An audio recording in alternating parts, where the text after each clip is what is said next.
Muy buenas noches. Vamos a tener que comentar otra masacre. No es ni nos da gusto ni nos da placer de ninguna manera. Es muy triste tener que regresar una y otra vez sobre lo mismo, pero en la Ciudad de México, en un departamento de la colonia Narvarte, mataron brutalmente a 5 personas, 4 mujeres y un periodista de Veracruz, exiliado de Veracruz, Rubén Espinosa. Y ese asesinato que sacudió a la Ciudad de México y al país y a los medios periodísticos del mundo entero el fin de semana, golpea a varios ámbitos simultáneamente. En primer lugar, a la revista Proceso, es su segundo periodista de Veracruz asesinado, pero también a todo el gremio de periodistas que, quienes emitimos nuestra opinión, nos sentimos amenazados constantemente por un crimen organizado, una delincuencia, realmente no, o un Estado, unos gobernantes, realmente no lo sabemos, pero es una profesión de alto riesgo en México, según los criterios de los organismos internacionales más serios sobre este tema. Pero también este asesinato golpea directamente a otras 3 dependencias. Primero, al gobierno de Veracruz. Es inconcebible el cinismo, la ineficacia y el desparpajo con el cual se comporta el gobernador y el gobierno de Veracruz ante el asesinato de periodistas y el avance del crimen organizado. Y es igualmente inconcebible la displicencia con el cual el Partido Revolucionario Institucional y el presidente de la República toleran a gobernadores como el de Veracruz. En segundo lugar estaría el gobierno de la Ciudad de México, porque estamos ante un periodista exiliado en la Ciudad de México y ante este tipo de masacres lo que observamos es el patrón conocido, un gobierno, el de Miguel Ángel Mancera, decidido a negar, evadir, a no aceptar que la Ciudad de México ya está siendo afectada directamente por el crimen organizado. Y finalmente el gobierno federal, que sigue expresando muy buenas intenciones y demostrando una incapacidad profunda.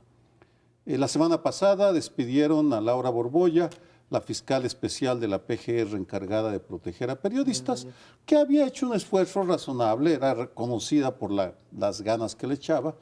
La despiden y ponen en su lugar a Ricardo Nájera, un personaje sin experiencia en el cargo. No niego sus buenas intenciones, no lo sabemos, pero simplemente Arely Gómez, la procuradora, en lugar, tal vez, si no le gustaba la licenciada Borbolla, la fiscal Borbolla, lo hubiera podido despedir, pero sustituirla con alguien mejor. Pero no, ponen a alguien sin ninguna experiencia, salvo la de ser vocero del gobierno, pero pues aquí no se trata de tratar bien a los periodistas, de pasarles la nota, sino de protegerlos, lo cual es una dimensión totalmente diferente. Sergio, déjame abonar el contexto que ya pones y que ya es de por sí dramático con este análisis que haces del gobierno estatal, el gobierno del DF y el gobierno federal, todos con responsabilidades directas o indirectas por omisión o por acción, pero todos con responsabilidades. Finalmente, el último informe de periodistas desaparecidos en México dice que entre el 2000 y el 2014 ha habido 102 periodistas asesinados, no desaparecidos, aparte faltan los desaparecidos. Y de esos ocupa el primerísimo lugar Veracruz. Veracruz solito tiene 16, y si le sumamos porque no está en mi contabilidad anterior, tendría 17. Y si le sumamos a una de las chicas que estaba allí, no conozco la identidad de las otras 2, pero Nadia Vera, que era una activista del Yo Soy 132, pero digamos del capítulo Veracruz, entiendo, ¿no? Todavía hace las cosas más graves. Entonces, esta impunidad, no sabemos estos 102 periodistas por qué y en qué condiciones murieron, o no lo sabemos de todos, pero cosa que ya nos habla mal de la transparencia de este gobierno, de los gobiernos estatales, pero sí sabemos que Veracruz es el que más tiene, y abonando a lo que decías del gobierno actual de Veracruz, también no se nos olvide los intentos de censura que ya hubo con respecto a las redes sociales al principio de su mandato y la represión abierta que ha habido en contra de periodistas, aparte de la captura que hay allí de la prensa, ¿no?, en el estado de Veracruz. Le siguen, por cierto, Sergio, ahora que hablabas también de las responsabilidades del DF o la negación del DF, le sigue en segundo lugar de periodistas muertos el Distrito Federal y luego creo que viene Quintana Roo y el Distrito Federal, pero una de las dos. Pero es cierto que ante este fenómeno que ha sido ya señalado por muchos organismos internacionales y por organizaciones, Artículo 19 en el caso de México y muchas otras, realmente no hemos visto una política pública que realmente valga la pena llamarse política pública con respecto a la libertad de expresión y el riesgo que corren estos reporteros. Yo veo tres problemas muy graves. Por supuesto, lo lamento y lo lamento muchísimo el que haya ocurrido en las circunstancias que ocurrió. Los tres problemas son, uno, tenemos una cuestión, digamos, endémica, ya es un asunto que parece como cotidiano para ciertos gobiernos y no hay una explicación lógica de lo que ocurrió. Claramente, Artículo 19 y otras organizaciones han demostrado que el lugar más peligroso para hacer periodismo de toda América Latina, o sea, estamos hablando de toda América Latina, es Veracruz. Y no hay una explicación clara de si los matan porque es una represión política directa o si es una vinculación con el crimen organizado. En fin, seguimos sin tener una explicación clara de por qué ocurren estos asesinatos. Segundo punto, ocurre en la capital de la República. El hombre venía amenazado, vino a la Ciudad de México literalmente como un exiliado de tierras, en este caso peligrosas para él, y ocurre con toda frialdad, o sea, además un crimen horrendo, matan a 4 personas y a la mujer de la limpieza en el departamento de la Narvarte, y la autoridad capitalina reacciona de una manera extraña, un poco como hay que buscar cuáles son los vínculos de este asunto con sabrá Dios qué prácticas, como en la vieja usanza esta de busquen la petite historia, en la pequeña historia, mucho más que en la gran historia, que es mataron a un periodista. Por tanto, veo ahí un segundo problema muy grave. Y el tercero es que años van, años vienen, decimos que este país es un riesgo para los periodistas y sin embargo no hay una respuesta clara. Tú decías el relevo de Nájera, a mí me parece sintomático que el hombre que era el vocero de la Procuraduría Capitalina pase a esta función federal y que pues le toque estrenarse literalmente con eso sin que sepamos qué dice la Procuraduría. La Procuraduría Federal dijo, no lo vamos a traer porque es un homicidio, y lo tiene la Procuraduría Capitalina. Yo creo que lo primero que debe haber hecho Nájera es, oiga, pues es un periodista que salió huyendo de otro estado, o sea, no hay más elemento, digamos, de certidumbre que ese para traer el caso, de tal manera que creo que se arranca con el pie izquierdo y de todas maneras podrá haber tenido mucha intención la fiscal anterior, pero la opinión de muchos, mi querido Sergio, es que eso es un elefante blanco que no ha resuelto absolutamente nada. En todo caso, este clima de impunidad en el que se vive en el país sigue siendo la norma. Yo no sé exactamente de dónde ha venido la orden del asesinato en este caso, si del crimen organizado o del gobierno, porque en muchísimos casos en la República todavía el riesgo para los periodistas no es solamente cuando están tocando cuestiones del crimen organizado, sino todavía hay persecución por parte de gobiernos, no voy a decir que en todos en el mismo nivel, lo cual refleja también esta lentitud en la transición política que hemos estado viviendo los últimos años, una de cuyos logros es una cierta mayor apertura en los medios de comunicación, un poco más de libertad de expresión. No digo que al 100% desde luego, pero eso en los estados no se nota o no se nota de manera paralela a lo que podemos ver a veces en la capital en materia de, por ejemplo, del tratamiento de los asuntos políticos y los personajes políticos. Hay muchísimos colegas periodistas y académicos que te dicen en sus respectivos estados que ahí sigue habiendo una cerrazón, un control de los medios, amenazas, despidos, ¿no?, a solicitud de los gobiernos, de tal manera que pareciera que la transición en los estados, unos más que en otros, no hay que generalizar, pues todavía no termina por avanzar, ni siquiera en lo que hemos avanzado, que es todavía bastante insuficiente, a nivel nacional. Y como a final de cuentas la gente no vive en la República en general, sino en algún estado, pues en la medida en que esa transición no avance significativamente más allá de lo electoral, en los estados, es decir, corrupción, rendición de cuentas, impunidad, libertad de expresión, pues entonces a final de cuentas es muy ilusoria la transición que hemos vivido. Sí, y en el fondo quisiera darle una visión más amplia, que gira en torno a una idea. La defensa de los derechos humanos no es una prioridad, no ha sido una prioridad para este gobierno federal y no es una prioridad para la mayoría de los gobiernos de los estados. Vamos al caso de los periodistas. Primera subsecretaria de Derechos Humanos de Osorio Chong, Lía Limón, sin vocación ni conocimiento. Termina al tercer año yéndose de candidata al Verde Ecologista, lo cual lo dice todo. Durante esos 3 años se echa a andar o sigue funcionando un mecanismo para la protección de periodistas y defensores de derechos humanos amenazados, que va dando bandazos por razones burocráticas, porque las burocracias que se crean no tienen el entorno que les permite hacer un trabajo eficiente, además de que a veces no cuentan con personajes con la vocación o el conocimiento, y que se enfrentan al problema de gobernadores cerriles como Javier Duarte, el de Veracruz, que realmente no tiene ni la vocación ni el interés. Vamos, es un tipo que si no es corrupto él, tolera corruptos y represores y los deja que hagan lo que quieran. El resultado, para no abundar demasiado, es que no hay indicios de que exista una comprensión de la amenaza estructural a la seguridad de todos los ciudadanos y dentro de ellos a profesiones específicas consideradas por la comunidad internacional prioritarias por el papel que juegan en la preservación de ciertos derechos considerados fundantes.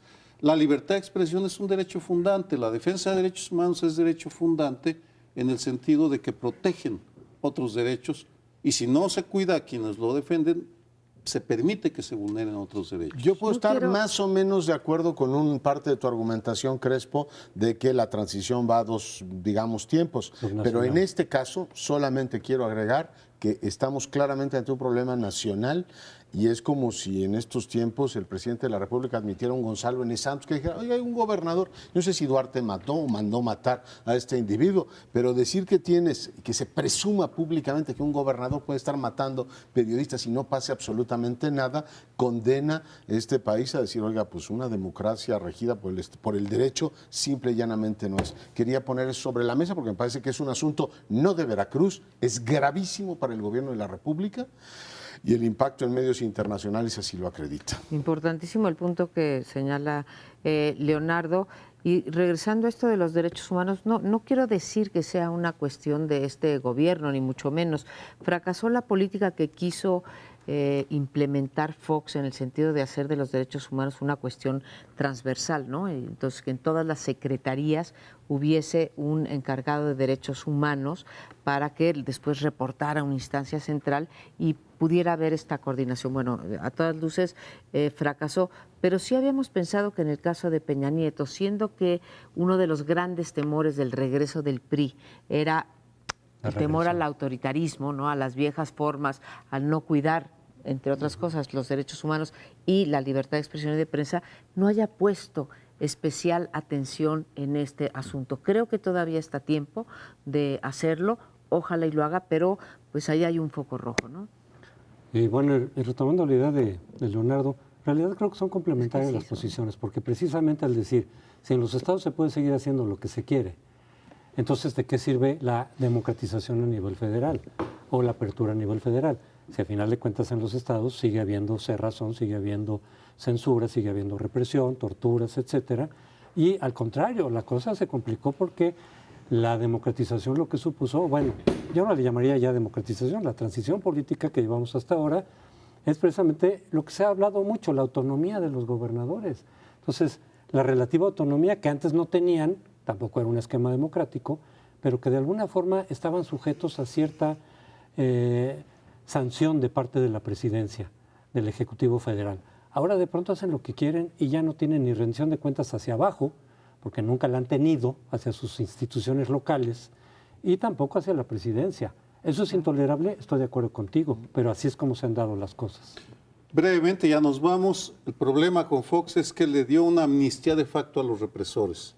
Traicionó los derechos humanos él y para Calderón no fueron prioridad. Regresamos.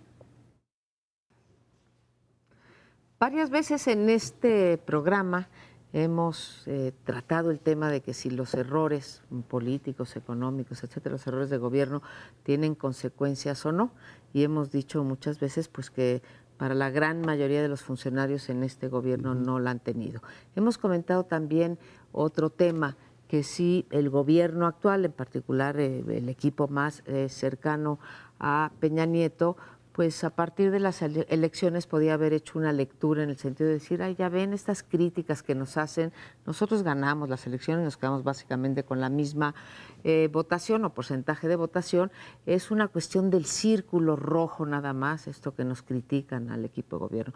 Pues la semana pasada el periódico Reforma, es la primera que sale de estas últimas fechas en postelectoral, saca una encuesta pues que es muy poco halagüeña para el gobierno, ¿no? Porque además la hace doble. Los líderes, para que no quepa duda, el círculo rojo, que es una encuesta que se levanta vía correo electrónico a 1.500, me parece, ¿no? 1.500 personas entre empresarios, intelectuales, etcétera, gente que tiene más acceso a la influencia y la ciudadanía en general.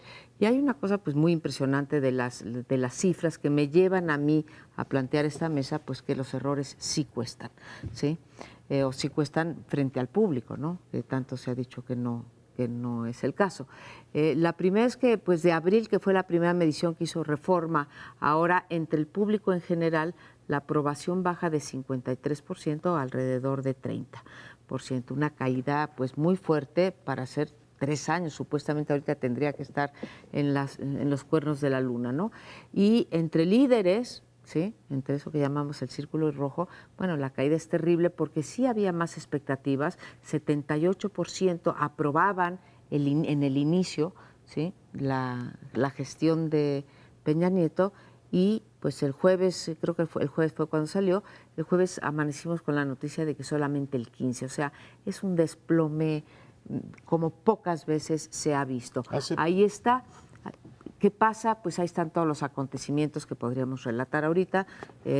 Hace poquito más de un mes Leonardo. lo comentábamos aquí, las dos cosas son ciertas. Puedes tener una mayoría legislativa y ganar unas elecciones. Por muchas razones se puede explicar esto. Hemos hablado mucho de este tema y al mismo tiempo tener un presidente reprobado. Eso ocurrió en junio. Ahora tenemos un presidente que está en una situación absoluta, la peor situación que presidente alguno ha tenido desde que tenemos medición en las encuestas, y lo más sorprendente de todo no es eso, sino la respuesta del presidente a eso. O sea, no ha habido una lectura de ningún tipo sobre esa reprobación de un grupo. Hay quienes dicen, hombre, esto es de los críticos. Bueno, claramente el Círculo Rojo lo critica y pues puedes optar. Salinas decidió, por ejemplo, decir, ni los veo ni los oigo.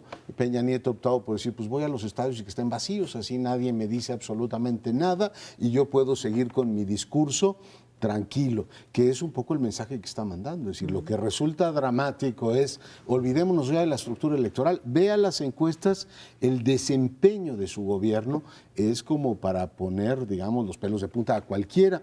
Y lo que me intriga a mí, lo pongo sobre la mesa, es ¿por qué decide el presidente de la República pagar él solo la factura de $1 a 16 y pico, el Chapo Guzmán fugado, la irritación de la gente con todo lo que está ocurriendo en el país, cuando el manual básico del gobierno diría, oiga, pues haga relevos en el gobierno? El 78%, no me acuerdo de los porcentajes, cree claramente que pues, hubo implicados del gobierno en la fuga del Chapo Guzmán y hasta ahora no ha habido responsables de eso. Para mí, lo más intrigante es por qué el presidente opta por el síndrome del estadio vacío, es decir, prefiero no ir absolutamente a nadie, y si las encuestas dicen eso, yo de todas maneras sigo con mi camino. Para mí es sorprendente. Doy una explicación que tiene que ver con su origen, el origen del presidente. Él crece rodeado por leales, por un grupo cercano muy hecho a los modos, a los usos y costumbres del Estado de México, del Grupo Atlacomulco, un respeto a la formalidad, un respeto al líder absoluto, nadie lo cuestiona, todos son disciplinados. Y se acostumbró a tener un equipo que le responde en lo inmediato de que van a obedecer, que tiene toda la razón, que es un líder extraordinario, un estadista. Erubiel Ávila se lo dijo en un par de ocasiones en un discurso después de la Casa Blanca, que se develó la Casa Blanca. Entonces, así gobernó los primeros 2 años, que fueron de luna de miel hasta mediados del 2014, cuando empezó la debacle, y no está hecha su personalidad ni su cultura política para abrirse a incorporar a personajes tal vez menos leales, pero sí más eficientes. Entonces, prefiere hundirse con los suyos, a arriesgarse a que lleguen gentes a su círculo interno, a recordarle: oiga, señor presidente, lo que usted está haciendo de ir a inaugurar un estadio a Nuevo León vacío, pues se ve mal si se le contrasta con una aprobación del 15%.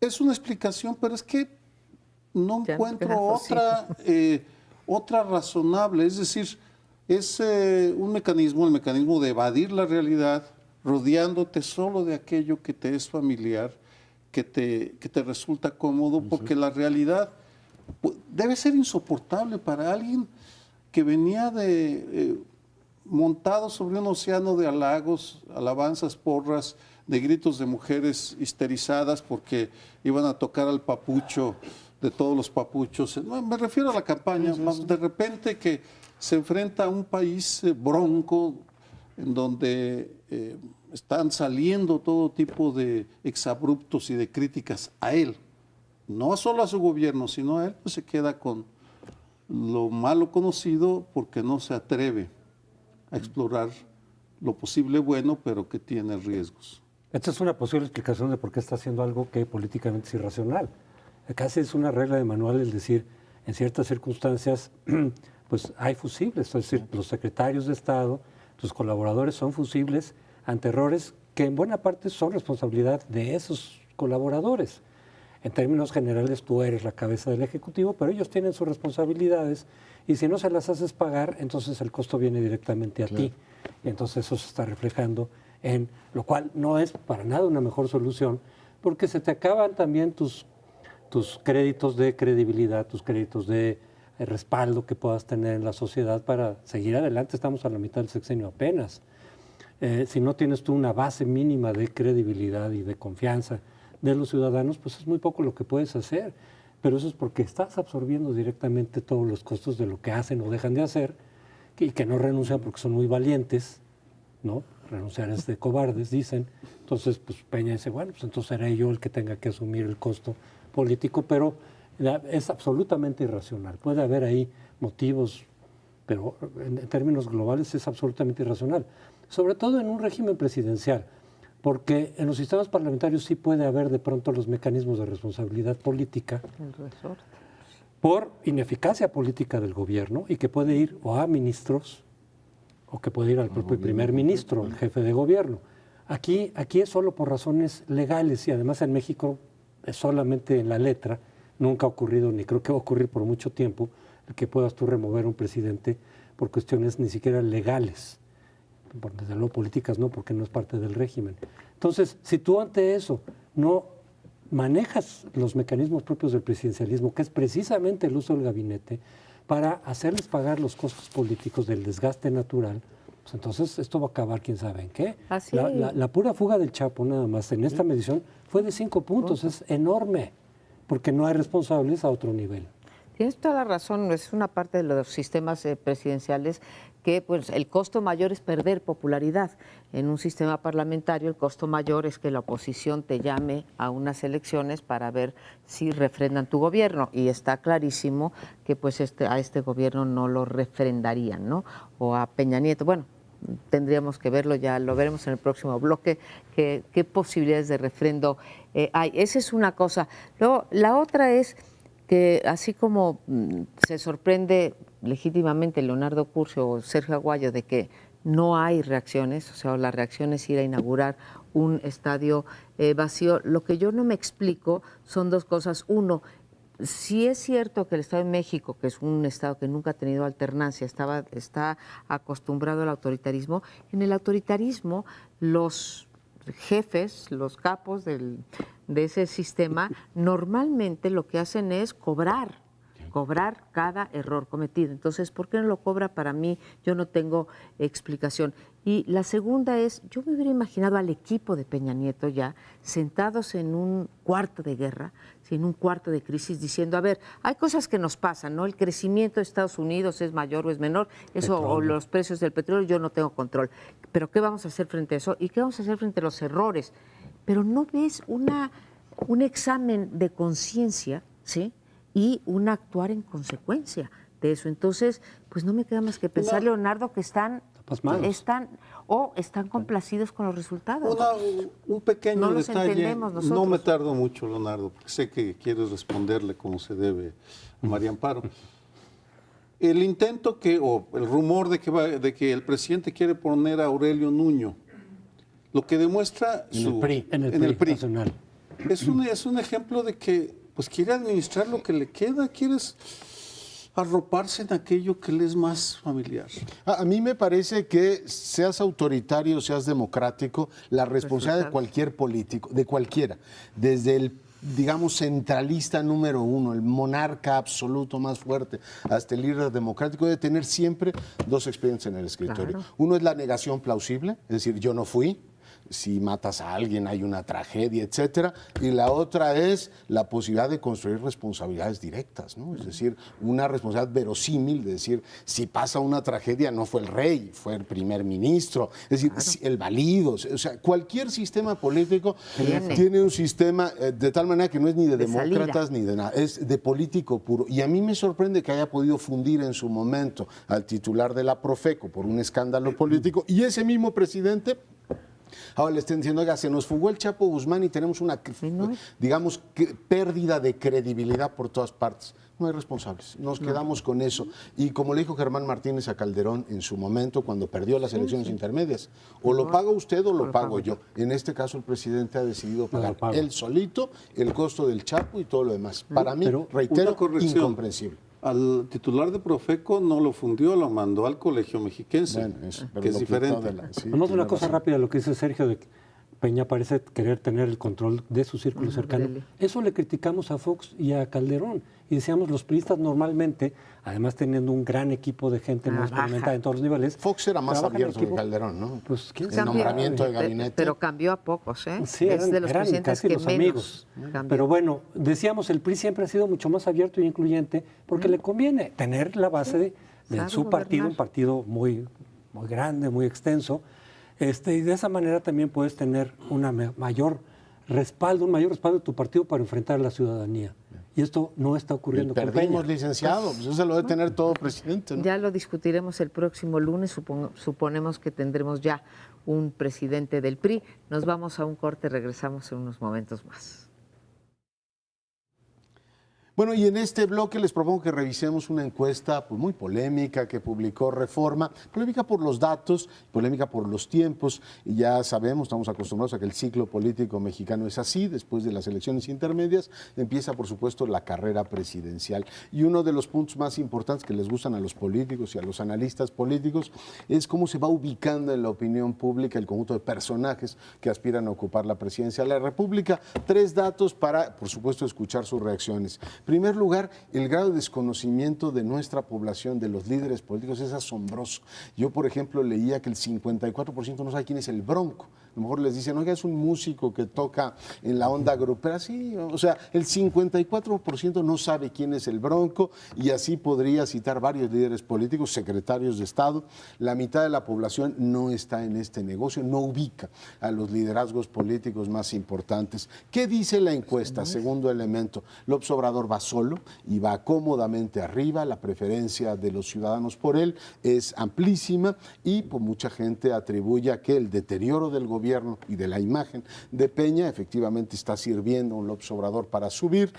Al mismo tiempo que fue el único líder que pudo hacer una campaña nacional en estas últimas, pues tuvo oportunidad de dirigirse a los ciudadanos en términos muy amplios. Segundo punto, en el Partido Acción Nacional, estos tres personajes que habían levantado la mano, parece que a la que le pegó mejor fue a Margarita Zavala, que aparece en segundo lugar de la encuesta. El gobernador de Puebla, que ha hecho una promoción muy importante de su persona y de su gobierno, no pinta demasiado en esta primera encuesta, y Gustavo Madero, que va a ir a la Cámara de Diputados, tampoco pinta demasiado. Por el lado de la izquierda, bueno, López Obrador obviamente va arriba, está en los cuernos de la luna. Miguel Ángel Mancera no le va mal en términos de posicionamiento, a pesar de que su gobierno fue muy mal evaluado. Al momento de presentarse como posible candidato de la izquierda, aparece en un tercer lugar y vapuleado, sumamente vapuleado, el Partido Revolucionario Institucional, que acaba de tener pues, un éxito en el ámbito legislativo, pero no parece que tenga en estos momentos ningún jinete, ni por supuesto los dos secretarios, ni el caballo negro que dicen algunos es el gobernador de Chiapas, que aparece en el último lugar precisamente de las preferencias, con un altísimo porcentaje de personas que dicen que nunca votarían por él. En fin, están adelantados los tiempos, pero es muy interesante la encuesta. Ahí hay una correlación, un enganche directo con el bloque anterior, porque esta encuesta de preferencias presidenciales, de los presidenciables, confirma que no es solo Peña Nieto, sino que es su gobierno. ¿Sí? Hay 4 priistas. Empiezo por abajo para comentarlo. Bueno, Manuel Velasco, el gobernador de Chiapas, ¿cuáles son sus méritos? Pintar de verde el Estado, ganar elecciones de manera truculenta y darle 4 millones de pesos a su mamá, de acuerdo a Animal Político. ¿Sí? Pues la escoria de la política nacional.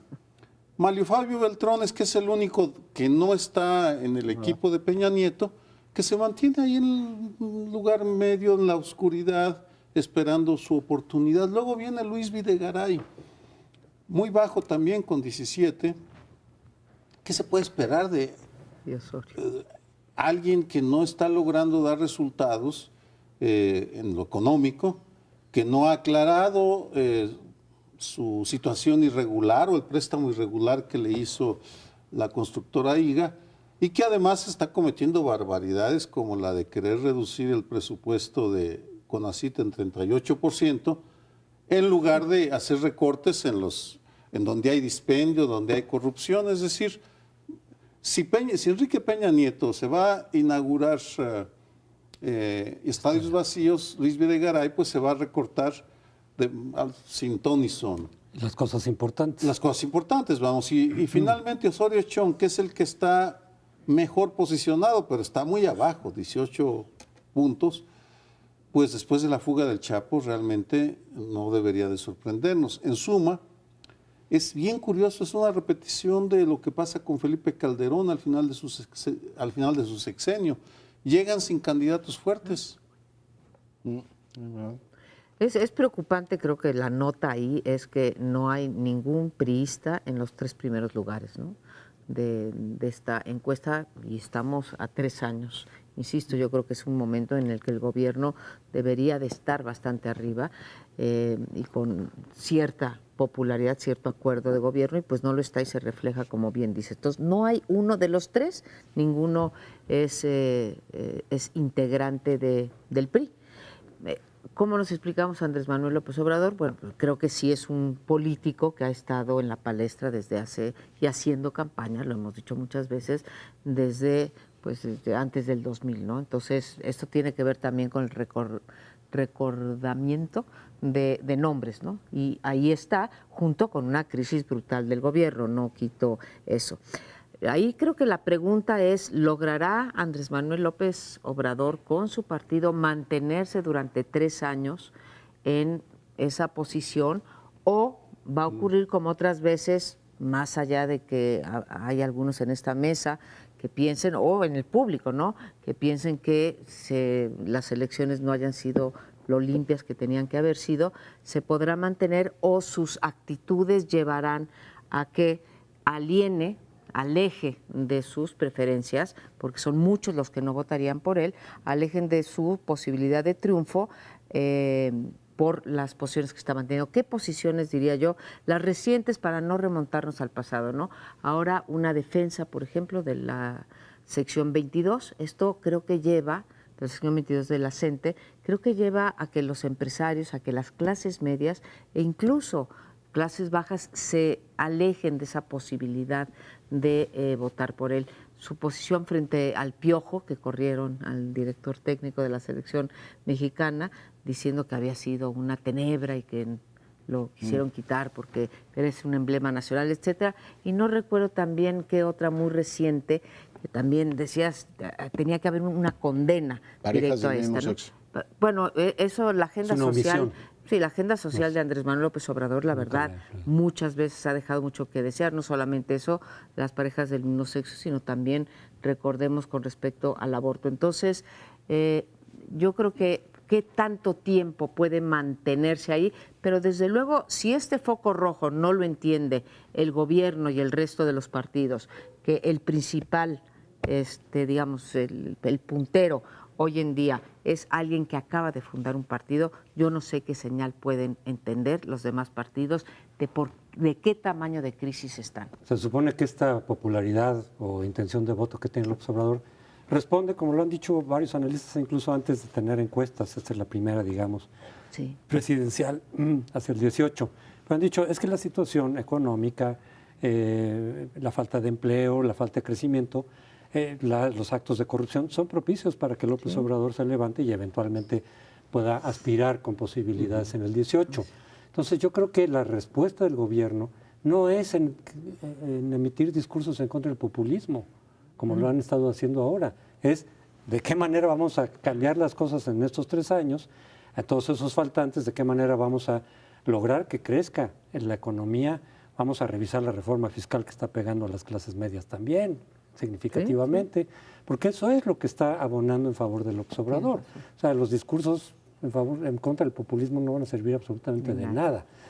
Ahora, es cierto, López Obrador en varios momentos ha estado bastante arriba y luego, según yo, por muchos errores propios de López Obrador, sin quitar el hecho de que también por fuera meten zancadillas, compran votos, por supuesto, pero ha habido muchos errores, sobre todo en el 2006 me parece a mí, pero también en el 2012. Se cometieron errores en el momento en que ya iba creciendo, que a final de cuentas le impidieron llegar a donde tenía que llegar. Eso puede ocurrir también ahora. Y el otro fenómeno es de que, aunque llegue como puntero, que ahorita se perfila perfectamente como que podría ser uno de los 2 punteros, se puede dar este fenómeno de los votos en contra, que se han ido acumulando, los votos negativos, los votos en contra se han acumulado a lo largo de estos 12 años, creo yo.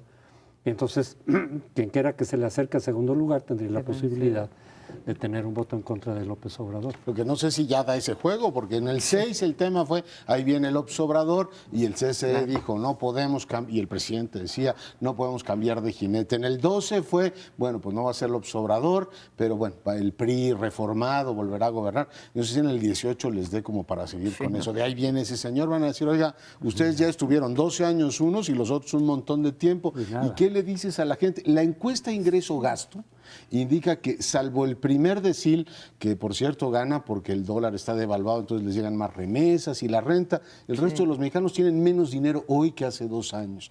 ¿Qué vas a decirle a la gente del sistema institucional? Que está maravilloso y que confiemos en el mismo. ¿Qué vas a decir de un país que no ha incrementado los ingresos de la gente? Yo creo que el sector privado, que hoy se posicionó muy duramente respecto a eso, diciendo, el populismo es un peligro. Yo no dudo que el populismo sea un peligro. De derecha y de izquierda, además. El populismo es un peligro, porque es reduccionista, y esta idea de que un señor que se sienta en los pinos va a arreglar el país, parece un despropósito, pero lo otro también es un despropósito. O sea, el mantener un país como lo tenemos, con los niveles de corrupción, con los niveles de ingreso, con los niveles de ineficiencia gubernamental, vamos, ni al preso más importante de este país lo pudieron custodiar. ¿Qué espera uno del sistema institucional de este país? Por tanto, eso de que te asusten con que ahí viene el señor malo, dices, oiga, y los que están ahora como, ¿para qué? Para tranquilizar. Yo creo que esos sectores que les preocupa tanto el populismo deberían ocuparse más por reducir las condiciones que fomentan este tipo de liderazgos en vez de estar repitiendo lo otro. Y a López Obrador le reconozco, ha sabido ubicarse como el hombre que hace oposición en este país y está cosechando sus frutos. 2 comentarios breves. Primero, esa encuesta refleja el profundo hartazgo que sentimos la mayoría con los partidos tradicionales. Porque tienen razón de que debería preocupar que un partido nuevo tiene a alguien en la punta, pero también el éxito de un personaje que hace un año ni siquiera ha mencionado el Bronco, el gobernador electo de Nuevo León. Y lo que se venga, porque el terreno es propicio para el surgimiento de fenómenos antisistémicos, dado el hartazgo que existe tan generalizado con corrupción, impunidad, violencia, desigualdad en el ingreso. Es decir, hay motivos para que estemos insatisfechos, profundamente insatisfechos con lo que nos están ofreciendo el PAN, el PRI, bueno, el PRD no sé qué vaya a ofrecernos, pero en fin, el PRD. Muy bien, pues les propongo hagamos una pausa, este es el primer plano, regresamos en un instante. Pues está en marcha la contienda interna dentro del PAN por la dirigencia nacional. Faltan 15 días, faltan 2 semanas para que se realice ese ejercicio que convoca a los militantes, como suele ocurrir en el PAN para la elección de esos cargos. Son 2 contendientes. Originalmente iba a ser Ricardo Anaya, quien ya fue interino sustituyendo a Gustavo Madero, y se pensaba que Margarita, ella lo había dejado saber de alguna manera, podría contender por ese cargo para la dirigencia. Finalmente ella declina y se va directo a la grande en todo caso, dice yo mejor me voy a postular para la presidencia. Y entonces surge Javier Corral, quien originalmente había apoyado a Margarita Zavala, y dice, bueno, pues para que haya el contrapeso, y porque la posición de Javier Corral es esta continuidad hacia abajo que tenemos del PAN desde hace ya bastante tiempo, pues eso es lo que representa Ricardo Anaya, porque ha sido parte de eso, ha sido parte del equipo de Madero, con todos los hierros y las críticas que muchos panistas le pueden hacer a Madero, y yo voy a tratar de enderezar las cosas para que el PAN recupere. Es un discurso ya que los panistas están utilizando constantemente y dentro de los partidos, que recupere la posición de liderazgo, de confianza, etcétera. Es también el discurso, por cierto, que está utilizando Margarita Zavala. Hubo un debate, me imagino que muy poco visto, el jueves pasado, y a final de cuentas, pues lo que se está quejando Corral, incluso con impugnaciones, es de que el padrón está excesivamente inflado, como ya también ha ocurrido en otras ocasiones con el PAN, en donde de pronto la mitad del padrón no son verdaderos militantes, sino que son artificiales. Incluso quienes han estado revisando el padrón interno del PAN dicen, aquí hay muchos militantes de otros partidos que están siendo militantes. Es decir, gobernadores se están metiendo de pronto militantes de otros partidos para apoyar lo que desde su punto de vista es lo más adecuado para ellos, que es la dirigencia del PAN encabezada por Ricardo Anaya. Pues pareciera que no va a haber sorpresas en este proceso. Hace tiempo que dejó el PAN. No sé si con gran acierto, no creo que siempre sea mejor someter la dirección de un partido a unas primarias, digamos, abiertas o a una elección abierta. Antes lo que ocurría era que necesitabas el 66%, ¿no? Necesitabas las 2/3 del Consejo Nacional, no recuerdo cómo se llama el órgano, y entonces sí llegabas, digamos, con un gran respaldo de cuando menos, de los cuadros dirigentes que se supone que a su vez representaban a toda la estructura territorial del PAN. Ahora no es así, y bueno, pues se hace campaña y se hacen debates, etcétera, y pues según las encuestas que yo he visto y lo que he escuchado, pues va a ser una competencia muy poco competitiva, ¿no? No porque haya trampas necesariamente, a lo mejor sí hay, como dice Corral, cuestiones de padrón, pero vaya, claramente lleva la delantera Ricardo Anaya. Ricardo Anaya es una joven promesa en ese sentido, aunque tiene realidades muy tangibles. Ya fue el líder de la bancada parlamentaria y ya fue también líder del partido, aunque fuera interino.